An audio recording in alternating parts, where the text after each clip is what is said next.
You are listening to In Conversation with Jennie and Mark. Hello and welcome everyone. I am Reverend Jennie Adams from Holy Trinity Prince Consort Road in South Kensington. And I am the Reverend Mark Adams from St Margaret's Church in Barking. There you go. I had a little bit of a moment there. We're back. We're back. We are. We had a couple of weeks with kind of going away, getting ready to go away. But now we're here again with a conversation with Jennie and Mark, raring to go. So yeah, how was Easter, Jennie? Easter seems so far away now, but it was good. It was good. I mean, he is risen. Indeed, Indeed. he is. But yeah, it does seem a long time ago. It's funny how easily we slip back into our old routines, which is actually why. Although, of course, we are still very much in Easter tide. Yeah. So okay. I think it'll be interesting to see whether we can reflect some of that in our reading today, I think. But yeah, we're still in Easter tide for another good few weeks yet. There's about 7 weeks of Easter tide up to Pentecost. Well, you can't have too much of a good thing, can you? Absolutely. That's true. So this week, you're not preaching. I'm not preaching, no. I am. So which passage all help required. I'm looking for all of Jennie's really good ideas. I can basically nick from this conversation in order to be able to preach on Sunday. That's the plan. That's my plan. But anyway, there you go. Should have gone with Acts then. All of your wisdom. So we're going to look at the reading from John 10, the gospel reading for this week, John 10, 22 to 30. And Jennie, I think you're going to read that for us, yeah? I will, yeah. When it comes up, there we go. At that time, the festival of the dedication took place in Jerusalem. It was winter, and Jesus was walking in the temple in the portico of Solomon. So the Jews gathered around him and said to him, "How long will you keep us in suspense? If you are the Messiah, tell us plainly." Jesus answered, "I have told you, and you do not believe. The works that I do in my Father's name testify to me, but you do not believe because you do not belong to my sheep. My sheep hear my voice. I know them and they follow me. I give them eternal life and they will never perish. No one will snatch them out of my hand. What my Father has given me is greater than all else, and no one can snatch it out of the Father's hand. The Father and I are one." So. Okay.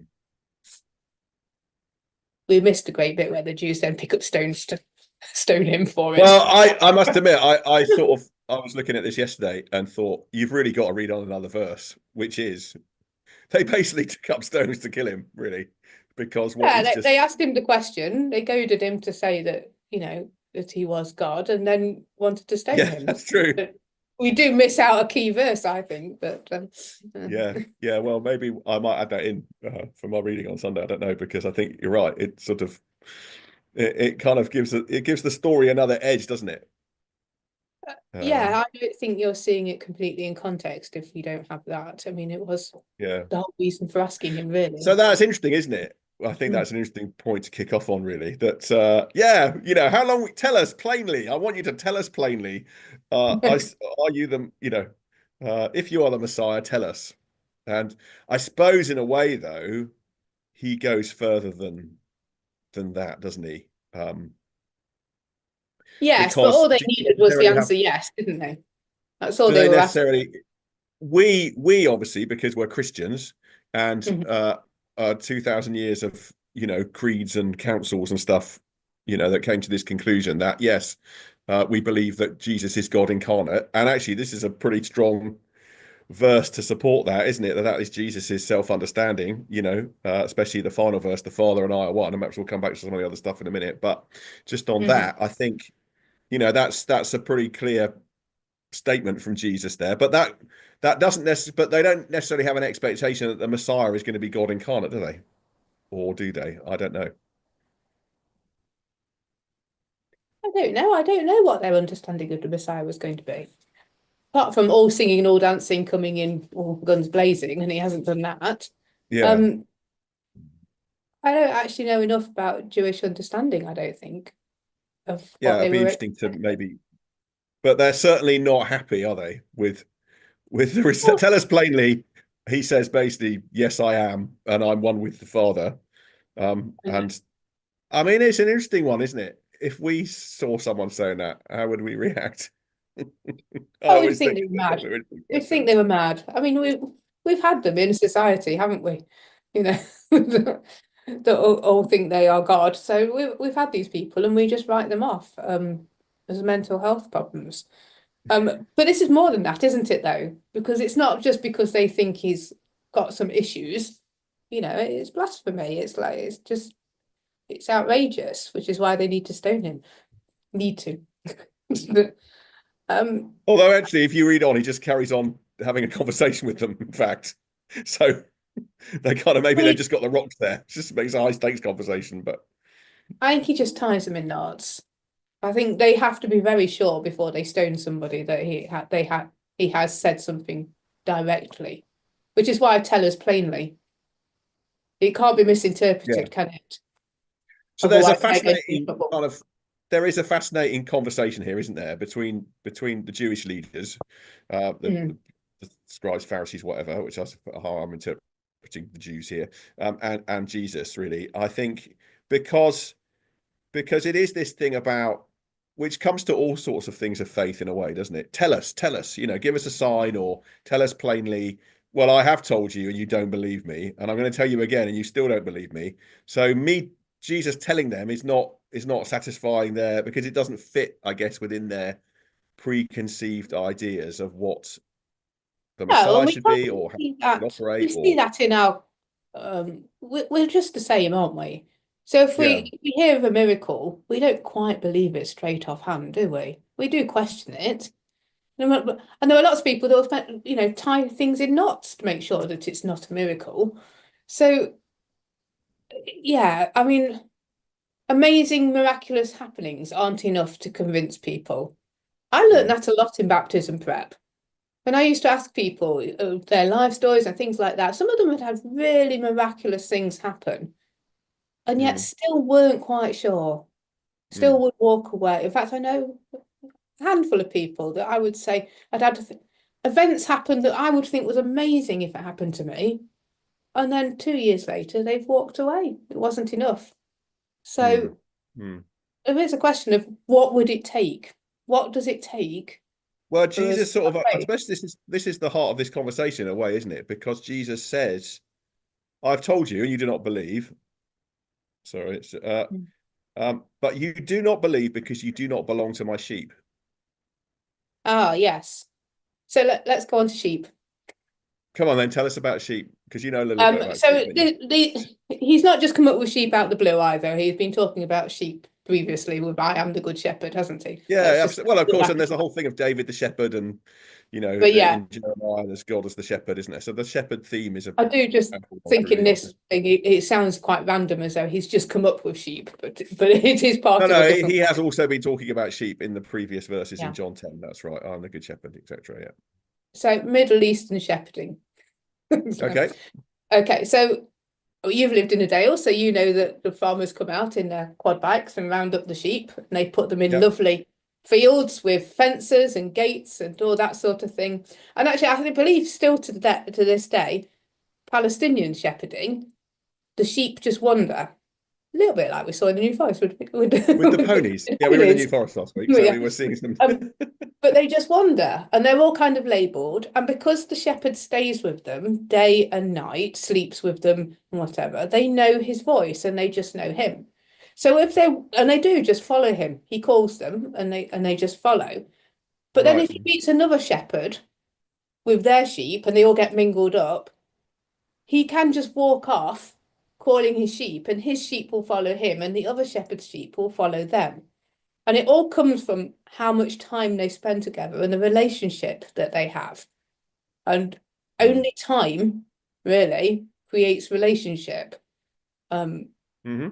and not miraculous time, just everyday living together, Mm. means that it means that the shepherd will know his sheep and the sheep will know his shepherd.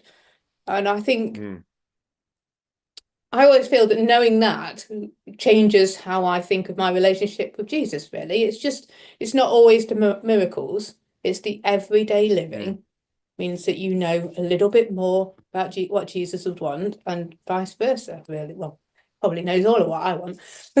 All things considered, being Jesus and all that. Knows you better than you know yourself, Jenny. Yeah, for all those hairs on my head. All of that. Well, that's fine for you. Yeah, but you get a bit closer, you know him better just by spending daily time with him. And I was thinking about this article that I read in the paper the other day about dogs. I think I read some of it out to you, didn't I? About also the way that we've got a dog, Max, who is very cute and all that, haven't we? And of course, it's a similar sort. Maybe that's because obviously it's hard for us to relate to sheep, isn't it? Because we're not shepherds, right? But we do have this relationship. This thing was saying about how the dog's amazing success has been that they've made friends with us as humans, and that's why dogs have been so successful, kind of, as opposed to wolves who haven't made friends with us. And there are a lot more dogs in the world than there are wolves in the world. But again, it's that sort of relationship with us and our pets, isn't it? And it was talking about how dogs have a similar level of understanding to a 2-year-old. So they can't necessarily think beyond that. But 2-year-olds will recognize their parents, and a dog will recognize their owner. And this one dog who learned commands in Czech, and then went off to be an English-speaking family 10 years later, could still remember the commands in Czech. And I just thought that was interesting, and probably a way that we can relate to this, in a way, isn't it? In our culture with our animals, that they do know us and they hear us. And I think you're right. I think that's a really interesting point, that there is no substitute in building a relationship for time. That was true then, and even with all our modern technology, it's still true today, isn't it? If you want to have a relationship, you've got to commit the time to it. Yeah, and if you want to relate it to dogs, I mean, so I got Max as a rescue dog. It does grow. The relationship with your dog does grow. I think it's probably easier if it's a puppy because it's cute. But simply spending time. And now we probably project too much of what he's thinking, but I think there's an element of it. I mean, I said this morning, it's strange to see how his mind works when he suddenly seems to remember things and then goes to find them. I'd love to know what's going on in his head, because sometimes he's just lying there quite happily, and then it's as though he's remembered something and he trots off to go and find it. Yeah. So, but yes, that relationship did grow over the years. And as I say, I think that's particularly when you've already got a fully formed dog. It's more so Jesus is pretty clear, isn't he, really, here, that they're not believing. There seems to be something that it's almost like you've got to flick the switch in your brain, haven't you, to say, well, I am or am not part of, the sheepfold, as it were, or the animal pack. And then when you see it differently, don't you? It's sort of. I don't know that it is. It's a switch of decision, isn't it? A decision to learn more daily. Because there is the juxtaposition, isn't there, of is it this one great big miraculous? They've seen the miracles and it hasn't done. But the sheep are actually a daily living and following. And maybe the switch is really the decision to start to learn more and to follow and to spend time with him and to listen and to accept but I don't think I'm not convinced of the switch that means that, I've decided that this is right and therefore it's going to be right in my mind forever, because I think we grow more in faith than that. Yeah, I think that's also fair. So maybe there's a bit of both and. Because there is a sense here, isn't there, that they're not impressed by the miracles. They're not bothered about them. They don't see that as being key. Whereas we tend to think that it's a really interesting thing about the nature of faith, I think, in this passage, isn't there? If we tend to think that if we saw these miracles, we would believe. But actually, what Jesus says here to these people is, you've seen them, but you still don't believe, and you don't believe because you don't belong to my sheep. And that's what I'm saying. I can tell you of people that have seen miracles and then have walked away. I don't believe it's not enough to keep people. So there is an element there, isn't there, of belonging to the sheep, Mm. of making that, as you say, that decision to listen and to learn, but also a kind of day by day living that out. I'm not saying it's a one-time thing, because I think you're right. You don't get, so you have to join the sheepfold. You have to stay in the sheepfold. You have to stay listening to the voice. You have to stay. And how do we do that? Well, that's almost the kind of, I mean, I think I remember, someone saying once that every sermon ends up by saying, you should read your Bible and pray every day and go to church. Is this a sort of another one which ends up with, those things you've got to do, or I think it's worth acknowledging that, the Christian faith is not a miracle a day faith, is it? You're not going to see some of it is just doing what we do every day. It's like, you're not always going to feel so amazingly close to God. You're not always going to see every miracle. I mean, unless you want parking spaces, but that's a whole different conversation. No, you're just being naughty now. You're just being naughty.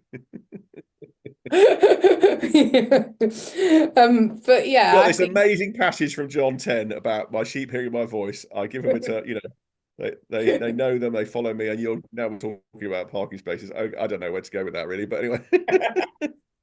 For those of you listening, I have a bit of an issue with people who pray for parking spaces. We'll probably discuss it at another point. Well, okay, we can perhaps get into that another time.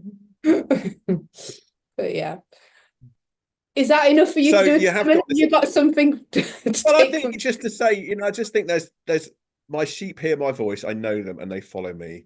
I give them eternal life, and they will never perish. No one will snatch them out of my hand. It's an amazing kind of promise, isn't it, that Jesus makes to us here? Yeah, actually, that is a line that's worth picking up on. No one can snatch them out of my hand. So sheep can wander off, but no one's going to take you. I think, yeah, sheep can wander off, and you're right. Stay in the sheepfold. It's safe. It's nicer. It's very lovely. But some of them, most of them, of course it is, yeah. Lovely. It's lovely there. And I guess that is where, being part of a Christian community, it is the day by day and the week by week stuff, isn't it?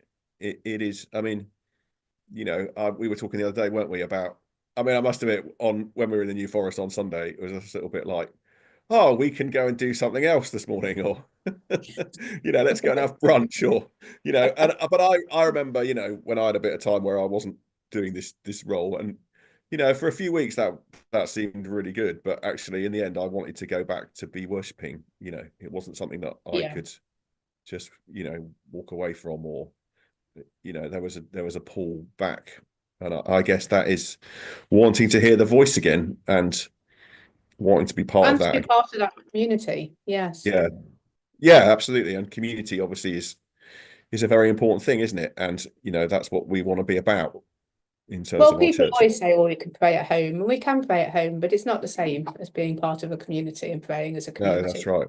That's right.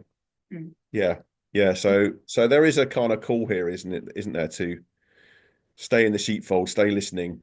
And hopefully our churches at St Margaret's and Holy Trinity and others are a place where people can do that. And it's kind of reaffirming that again, I think, isn't it? Good.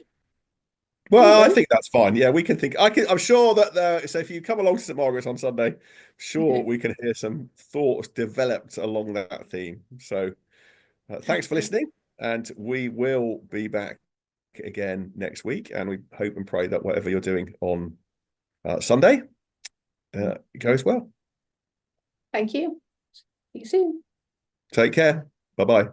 Bye-bye.